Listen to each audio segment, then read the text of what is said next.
आज मु आपण मानक सहित शेयर करने को जाऊँगी मामाअर्थ उपटन फेस मास्क रिव्यू। आज राति मत गोटे बर्थडे पार्टी जीवार अच्छी मु इवनिंग शोक उठिली तो मुझे देखिली मोर तो किसी प्रिपेरेसन ही नहीं तो मो पाखे मामाअर्थ उपटन फेस मास्क थिला मु कहीं चलो ताको ही अप्लाई करिवे फेस रे। जदि आपण फेस मास्क किनी सारी किंतु आपण जानी पारना याको एप्लाई केमती करेंगे केते समय रखिए तो ये वीडियो रे आपण मानकू पूरा डिटेल्स जनइबी फेस मास्क केमिति एप्लाई करेंगे केते समय रखिए। आपण जो भी फेस मास्क लगातु मु जो वे रे कहबी आपण जदि सही वे रे ताको यूज करेंगे आपण को स्किन भी बहुत ग्लो करिवो। Dark circle pigmentation white spot black spot सबू ही दूर हो मु जो भली भाव में आपण को देखा आपण भी सही भली भाव में या एप्लाय करेंगे। जदि आपण हाथ में नहीं लगे चाहते आप हाथ में जदि कंफर्टेबल फील करते आप हाथ में भी लगेदेवे मु तो नहीं हाथ में ही लगे।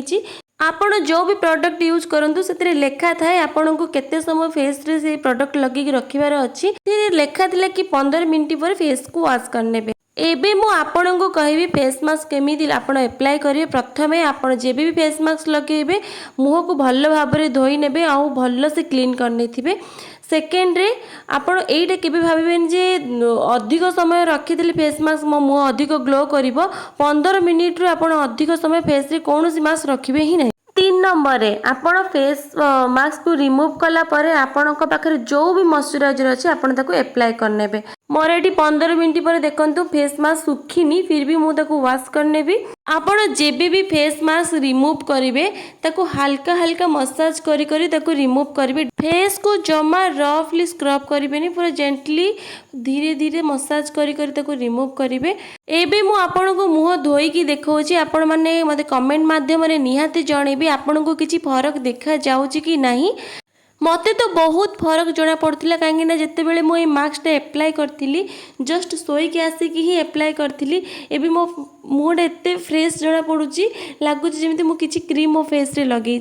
जेहेतु मामाअर्थ उपटन फेस मास्क रे टर्मरिक अच्छी साफरन अच्छी एप्रिकॉट ऑयल अच्छी जहाँकि स्किन ब्राइटनिंग करिबारे हेल्प करे एवं यह paraben and silicone free dermatologically tested with bio active जहाँ आपण को स्किन को ब्राइटनिंग करिबारे हेल्प करिवो। मते तो ये प्रोडक्ट पर्सनली बहुत भल लगिला। जदि आपण को इंस्टेंट ग्लोइंग स्किन दरकार नाइट रे पार्टी अच्छी आ इवनिंग रे आपण को रेडी हबार अच्छी आप चाहिए ये मास्कटा एप्लाय करि पारिबे। मो फेस रो ग्लो देखंतु माने मु तो भाभी नथिली हाँ एत्ते भल रिजल्ट दबो। आपण माने मते एत्ते सारा मेसेज करथिले कि मामाअर्थ उपटन फेस मास्क रो रिव्यू देबा पई मु आपण को सामना रे ऑनेस्ट रिव्यू रखीची। आपण माने वर्तमान देखंतु आपण माने को केमती लागिला मते निहाती कमेंट माध्यम रे जणेबे। आ जदि आपण चाहुतांती मु अलगा किछि प्रोडक्ट आनी कि रिव्यू दिए तो आपण कमेंट माध्यम रे मते कहि परिबे मु आनी कि आपण मानन को अप्लाई कर देखैबी। मो वीडियो जदि आपण मानन को भल लागुतबो लाइक शेयर करिया को जम्मा भूलिबेनी।